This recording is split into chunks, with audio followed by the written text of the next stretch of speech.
Rising waters. The morning sun cast prismatic rays through the atmospheric dome of Aquaria 7, illuminating the Stellar Defense Academy's most prestigious training facility.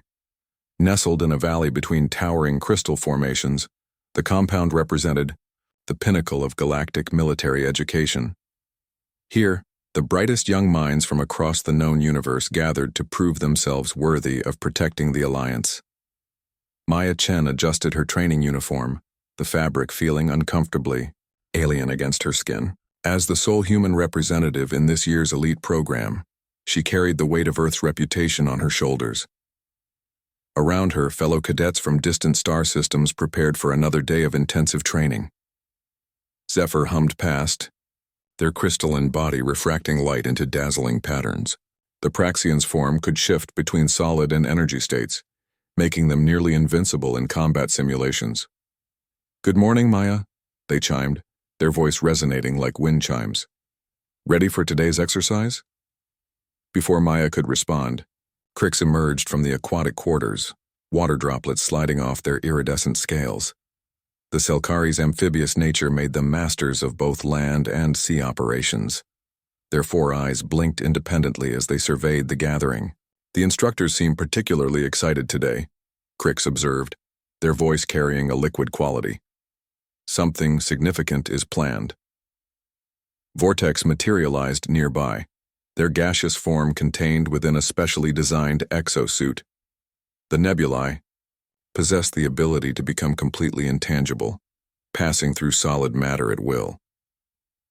"I intercepted communication suggesting a valley navigation exercise," they whispered, their voice like vapor.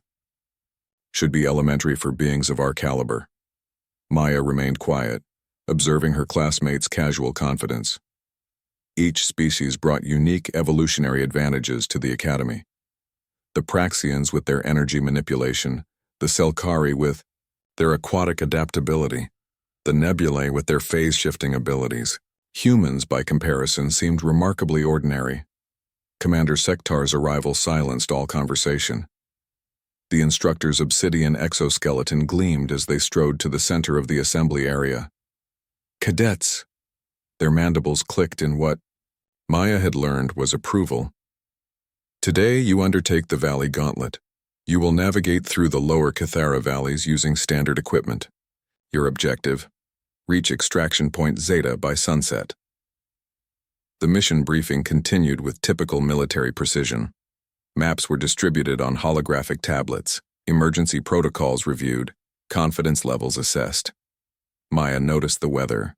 Readings showed clear skies, though something about the atmospheric pressure readings nagged at her Earth-trained instincts. As the group descended into the valley system, the landscape transformed dramatically. Crystalline formations gave way to dense vegetation and naturally carved channels where ancient waters once flowed. The air grew humid, heavy with an almost oppressive quality that made Maya's skin prickle with unease. "The geological surveys indicate these valleys haven't seen water in centuries," Zephyr commented, their form crackling with excess energy. "Perfect terrain for rapid advancement." Crix moved with surprising grace despite their bulk, their webbed feet finding purchase on the rocky ground. "My species evolved in swamplands far more treacherous than this, a simple traverse exercise." The first indication of trouble came as a subtle vibration through the ground. Maya felt it through her boots, a rhythmic pulsing that reminded her of ocean waves. She glanced at her environmental scanner, frowning at the rapidly changing atmospheric readings. "Does anyone else notice?" Maya began, but her words were drowned out by a sound that chilled her to the bone. A roar, distant but growing closer, echoed through the valley walls. Vortex's gaseous form swirled in confusion. "The acoustic profile doesn't match any known wildlife on Aquaria 7. The roar grew louder, and Maya's eyes widened as she recognized the sound from her childhood on Earth's Pacific coast. "That's not wildlife," she said, her voice urgent. "That's water. Lots of it." As if summoned by her words, the first wall of muddy water rounded the valley bend. It moved with terrifying speed, carrying debris and foam, transforming the dry riverbed into a raging torrent. The flash flood had arrived without warning, defying all predictions and catching the Academy's most advanced warning systems completely off guard. Impossible. Zephyr's form flickered erratically. The weather satellites showed no precipitation within 1,000 kilometers. But Maya had already started moving. While her alien companion stood frozen in disbelief, she scanned their immediate surroundings with practiced efficiency. Years of wilderness training on Earth had taught her that in a crisis, seconds counted more than technology. "Higher ground!" she shouted, pointing to a rocky outcrop 20 meters away. "Move! Now!" The water struck with devastating force. Vortex attempted to phase through it, only to discover the churning mixture of water and debris interfered with their molecular cohesion. They materialized halfway, gasping and sputtering. Cricks, despite their aquatic nature, found themselves overwhelmed by the flood's sheer violence. The water wasn't the calm seas of their homeworld, but a chaotic maelstrom of conflicting currents.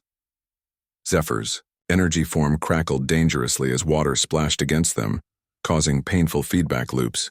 Their usual advantage became a liability, as the conductive water threatened to disperse their consciousness. Maya grabbed the Praxian's solid arm component, pulling them toward safety as the water rose with alarming speed. They reached the outcrop, just as the flood swept through their previous position. The rocky island provided temporary safety, but Maya could see it wouldn't last.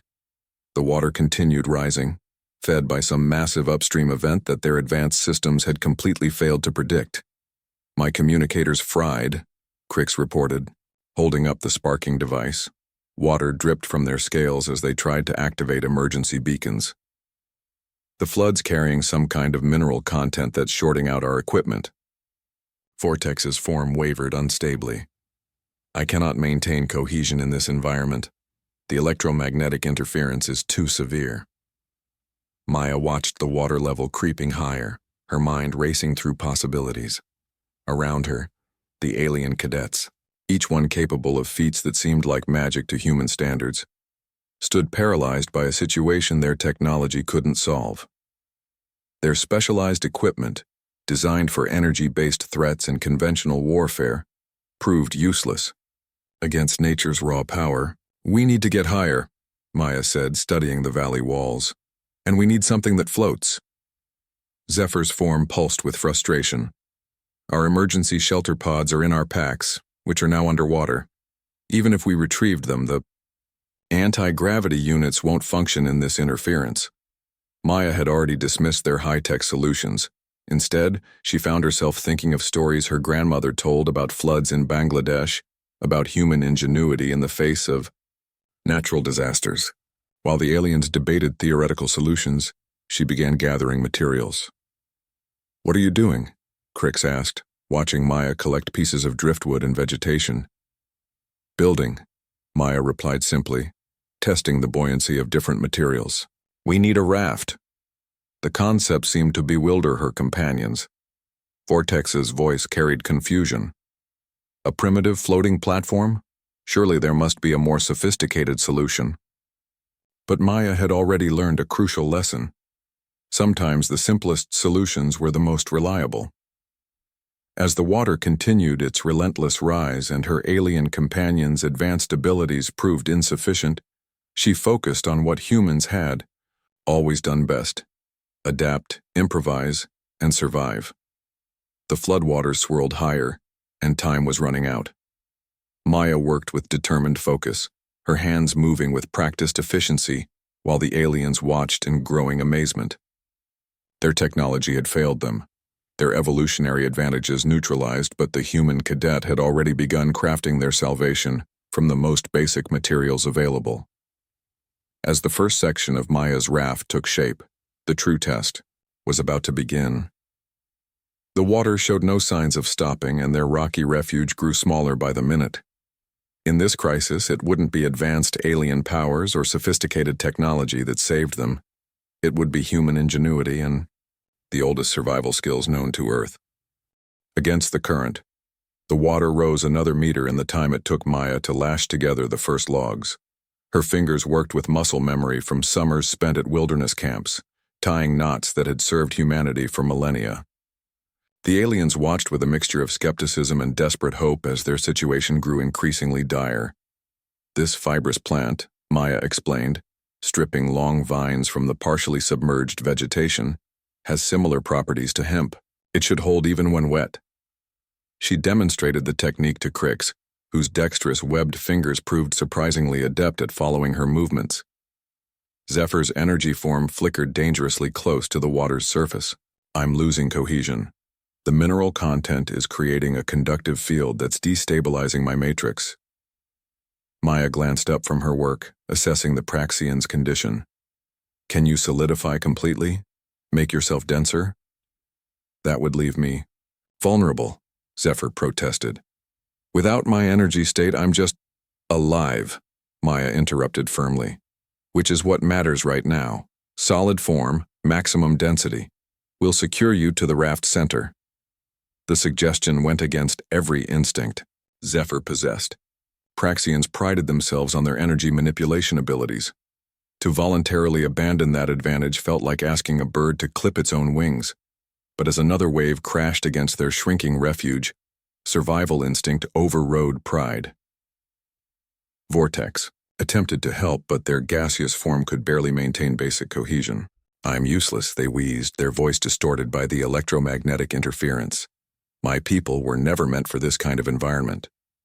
Nobody's useless, Maya said, continuing her work. You can still think, observe, and communicate. Watch the water patterns. Tell me where the currents are strongest. As Maya worked, she delegated tasks based on each cadet's remaining abilities. Crix's aquatic nature, while overwhelmed by the flood's violence, still allowed them to test water depth and current strength. Vortex became their lookout, their dispersed form granting a wider field of vision despite their instability. Zephyr, now in solid form, used their crystalline strength to hold larger logs while Maya secured them. The raft took shape piece by piece. It wasn't pretty, nothing like the sleek anti-grav platforms they usually used. But it embodied something their advanced technology had forgotten. Fundamental reliability. No circuits to short out, no energy fields to disrupt, just wood and vine and the ancient principles of buoyancy. The Academy never prepared us for this, Crix admitted, helping Maya weave additional vines through the log framework. Our training focuses on energy weapons, shield manipulation, faster than light navigation. Not this. Maya paused in her work, meeting the Selkari's four eyes. Earth's history is full of floods. We've been building rafts and boats for thousands of years. Sometimes the old ways are the most dependable. A massive surge sent water crashing over their outcrop. The group pressed together, holding on to each other as the wave threatened to sweep them away. When it receded, their standing room had shrunk to barely 2 square meters. We need to launch, Maya decided, even though the raft was only 3/4 complete. Crix, can you guide us in the water? The Selkari's eyes showed fear. This isn't like my homeworld's oceans. This is chaos. I can't predict the currents. You don't need to predict them, Maya said, finishing the last crucial knot. Just help us react to them. That's all any of us can do right now. They slid the raft into the churning water. It dipped alarmingly but held, the logs bound tight, enough to flex without breaking. Maya helped Zephyr onto the center, their solidified form weighing it down but providing stability.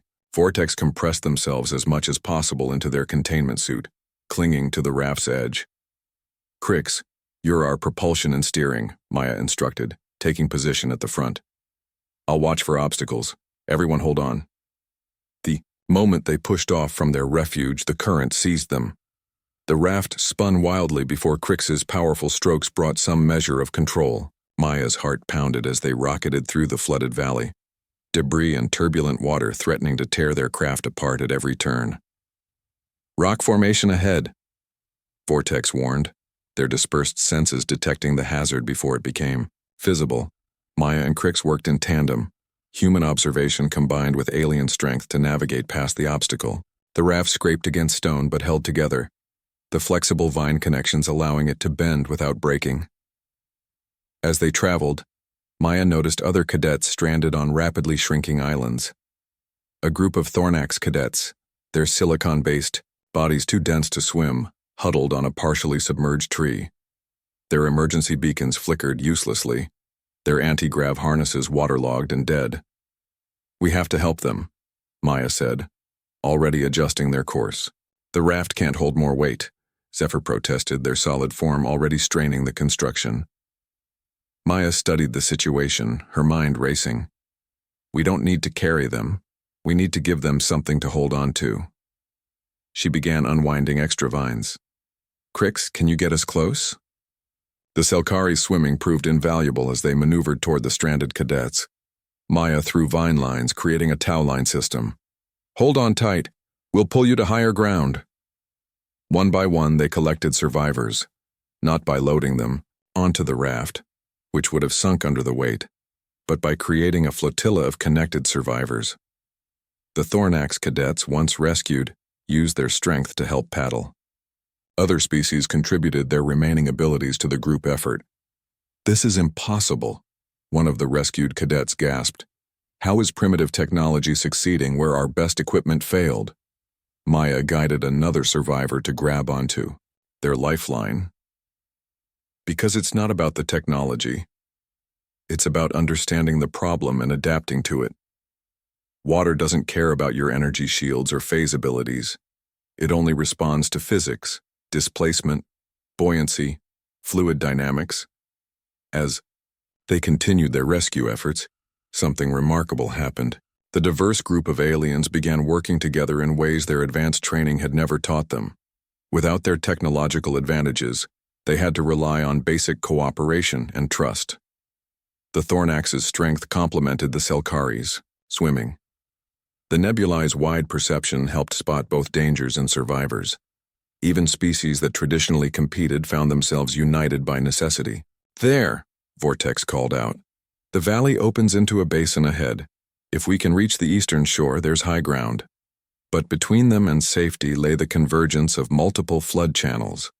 The water there churned with lethal force, creating whirlpools and hydraulics that could shatter their makeshift craft in seconds.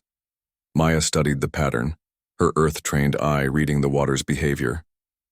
We can't fight it, she concluded. We have to use it. Crix, when I signal, I need maximum thrust to the left. Everyone else, shift your weight right on my mark. That's counterintuitive, Zephyr objected. We'll capsize. Trust me, Maya said, watching the water's rhythm. She'd seen similar hydraulics in whitewater rapids. The key wasn't to oppose the force but to use its own momentum for redirection. They approached the chaotic confluence. Maya waited, reading the surge patterns, feeling the raft's response to each wave. Then she saw it, a brief calm between two massive hydraulics, a narrow window where the opposing forces created a navigable channel. Now, Crix drove left with all their strength, while the group shifted right. The raft tilted alarmingly, riding up on its edge. For a heart-stopping moment, it seemed they would flip. Then the hydraulic caught them, and instead of pulling them under, it shot them through the gap like a slingshot. They erupted from the churning confluence into calmer waters, the raft spinning but intact. The eastern shore loomed ahead, tantalizingly close. Behind them, the flood continued its destructive path, but they had found a way through. Impossible, one of the rescued cadets breathed. The computer models showed no survivable path through that convergence. Maya smiled grimly, helping guide their overloaded flotilla toward shore. Computers model based on parameters. Water doesn't follow parameters, it follows nature. As they approached the shore, more stranded cadets became visible. The flood had scattered the entire training group across the valley system, but word was spreading. The human cadet had found a way to survive using nothing but primitive materials and ancient knowledge. The aliens who had initially scorned human simplicity now clung to vine ropes and wooden logs with desperate gratitude. Their sophisticated equipment lay useless at the valley bottom while humanity's oldest transportation method carried them to safety. But their journey wasn't over. The eastern shore was still partially flooded, and many cadets remained trapped in increasingly dangerous positions. As Maya helped the first survivors onto solid ground, she was already planning the next rescue mission. The raft had proven itself, but time was running out. The water continued rising, and somewhere in the valley, more of their classmates waited for rescue. Maya looked at her exhausted but determined companions. aliens who had learned to trust human instinct over their own advanced capabilities. Together, they prepared to venture back into the flood, armed with nothing but courage and the simple ingenuity that had already saved so many lives. The greatest challenges still lay ahead, but Maya had proven something crucial. In the face of nature's raw power, human adaptability could succeed where even the most advanced alien technology failed. The rescue mission continued, with each success building more trust in the primitive but effective methods that were their only hope for survival. Unity in crisis, the raft had become a symbol of hope. As Maya and her team prepared for another rescue run, survivors on the shore worked together to strengthen their vessel. The Thornax cadets used their silicon-based strength to secure additional logs, while others wove more vines into the framework. What had started as a desperate improvisation was evolving into a communal lifeline. "Status report," Maya called out, checking the bindings one final time. The flood had stabilized at a terrifyingly high level, turning the entire valley system into a vast, debris-strewn lake. Vortex, their form still unstable but functional, dispersed themselves wider. "I'm detecting 17 life signs scattered across 3 locations. The furthest group it's the command students, including Cadet Commander Vextor." A hush fell over the group. Vextor, a Dominion-class Zerathian, had been the most vocal critic of humanity's inclusion in the Academy. His species possessed natural armor plating and enhanced strength, making them formidable warriors. He'd dismissed humans as soft primitives on more than one occasion. "The Zerathians are trapped on the old communication tower," Vortex continued. "The structure is failing. Estimated time until collapse, 30 minutes maximum." Crix's scales shifted to a darker hue indicating distress. "That's against the current. The distance alone would be challenging, but fighting upstream to reach them." Maya studied the water patterns. The flood had created a complex system of currents, some helpful, others deadly. Reaching the communication tower would require navigating through the worst of it. But she'd learned something crucial during their previous runs. The water had patterns. Chaotic, yes, but patterns nonetheless. "We'll use the eddies," Maya decided, sketching a route in the mud. "See how the current splits around that submerged building? It creates a backflow. If we time it right, we can ride the reverse current part of the way." Zephyr, still locked in solid form, examined the plan. "The margins for error are minimal. One mistake and we'll be swept into the main current." "Then we don't make mistakes," Maya said simply. "Crix, you'll need to read the water better than ever. Everyone else, we're taking on more vine rope and medical supplies. Some of those life signs are weak." As they pushed off from shore, the raft felt different, not just in its construction, though the improvements were evident, but in the crew's confidence. They moved as a unit now, each member understanding their role. The aliens who had once relied entirely on technology now trusted their own observations and instincts. The first rescue went smoothly. A group of Altarian cadets, their photosynthetic skin pale from lack of sunlight, clung to a partially collapsed structure. Their natural ability to process light into energy meant nothing in the flood's murky waters. They grabbed the vine lines, gratefully, adding their voices to the growing chorus of survivors being towed to safety. The second location proved more challenging. 3 quantum-class phasers had attempted to phase through the flood, only to find their molecular structure disrupted by the water's mineral content. They were trapped in a partially phased state, solid enough to drown but not solid enough to swim. Maya had to physically pull them onto the raft, risking their unstable molecular fields. "Hold your pattern as steady as possible," she instructed, gripping their flickering forms. "Don't try to phase, just breathe." One by one, she hauled them aboard. The raft groaned under the additional weight, riding dangerously low in the water. But the vine construction held, flexing without breaking, adapting to the stress in ways rigid metal never could. Now came the true test. The communication tower lay ahead, its metal structure groaning audibly as the current battered it. The Zerathians were visible at the top, their armored forms making it impossible for them to swim. If the tower collapsed, among them stood Vextor, his pose still proud despite their desperate situation. The direct route is suicide, Crix observed, studying the violent currents surrounding the tower. The waters created a vortex effect around the structure. Maya had noticed it too. But she'd also noticed something else. Debris patterns that suggested underwater obstacles were redirecting the flow. "We go under," she announced. Not through the surface current, but using the underwater return flow. The plan was audacious. By partially submerging the raft and using Crix's swimming abilities to guide them, they could catch the lower current that cycled back toward the tower. It would require precise timing and absolute trust between human planning and alien execution. "Everyone hold your breath on my signal," Maya instructed. "Crix, you're our eyes down there. Guide us true." They approached the vortex edge. Maya felt the current tugging at them, trying to pull them into its chaotic heart.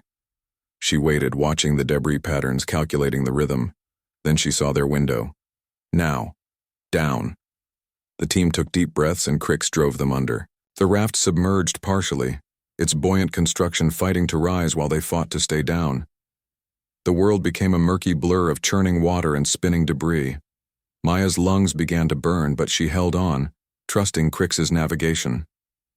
Suddenly, they burst through the surface in the tower's eye, a relatively calm spot directly beneath the structure.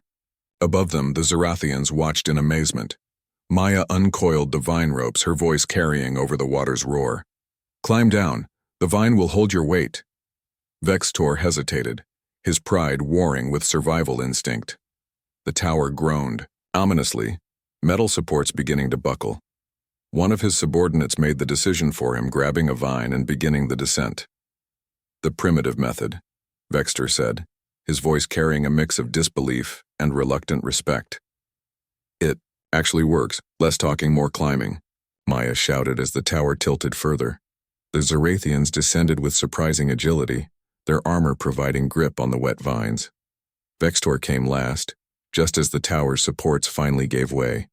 Maya grabbed his arm, hauling him onto the raft as tons of metal crashed into the water where he'd been standing. The resulting wave nearly capsized them.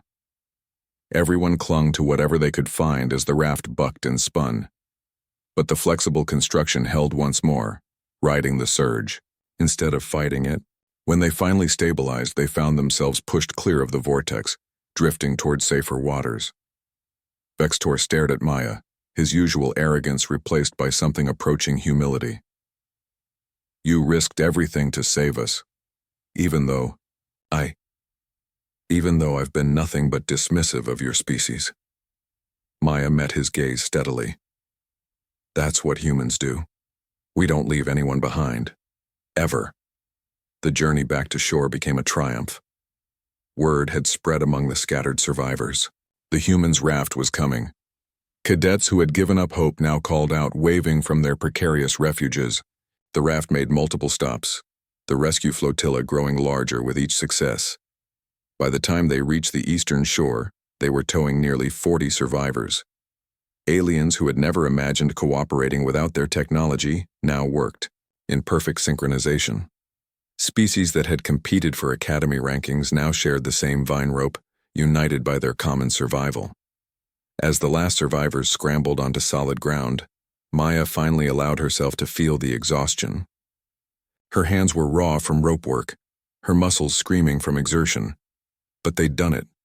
Without a single piece of functioning technology, using only human ingenuity and alien cooperation, they'd saved everyone they could reach. Commander Sektar arrived with the rescue shuttles just as the flood began to recede. The instructor surveyed the scene. Dozens of cadets, all species intermingled, working together with primitive tools. Their emergency equipment lay in useless piles while vine ropes and wooden constructions dominated the shoreline. Remarkable. Sektar clicked their mandibles. The Academy's most advanced cadets saved by the most basic methods. Perhaps we need to reconsider our training priorities. Vextor stepped forward, still dripping. "Commander, I wish to formally recognize Cadet Chen's actions. Her leadership and human methods saved all our lives. Despite our technological advantages, despite our evolutionary abilities, it was human adaptability that prevailed." The other cadets voiced their agreement, a chorus of alien languages all expressing the same sentiment.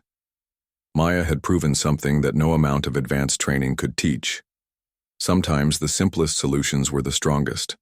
As the rescue shuttles prepared to evacuate them, Maya took one last look at the raft. It sat partially submerged, battered but intact. Around it lay the debris of advanced alien technology, waterlogged, shorted out, useless. The contrast couldn't have been clearer. "You know," Crick said, moving to stand beside her, "I used to think humans were included in the academy as a courtesy, a political gesture. I was wrong." Maya smiled, watching the sun break through the clouds. "We might not have energy manipulation or phase abilities, but we've got something else." "What's that?" Zephyr asked, their form finally beginning to stabilize as the flood receded.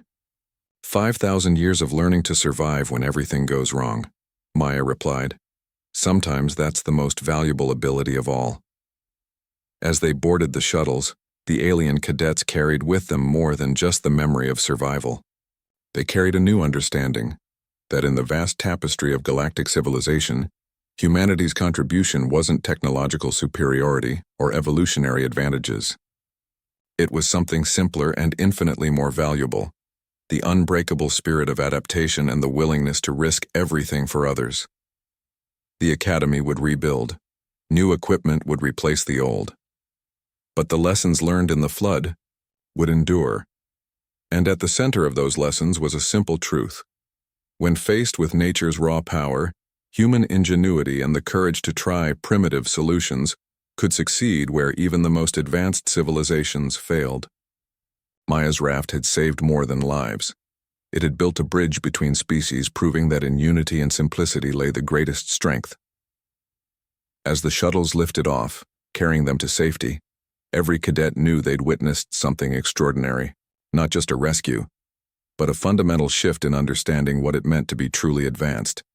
The floodwaters receded, but the bonds forged in crisis remained, and somewhere in the Academy archives, a simple wooden raft would be preserved, a testament to the day when human primitive technology and alien cooperation combined to achieve the impossible.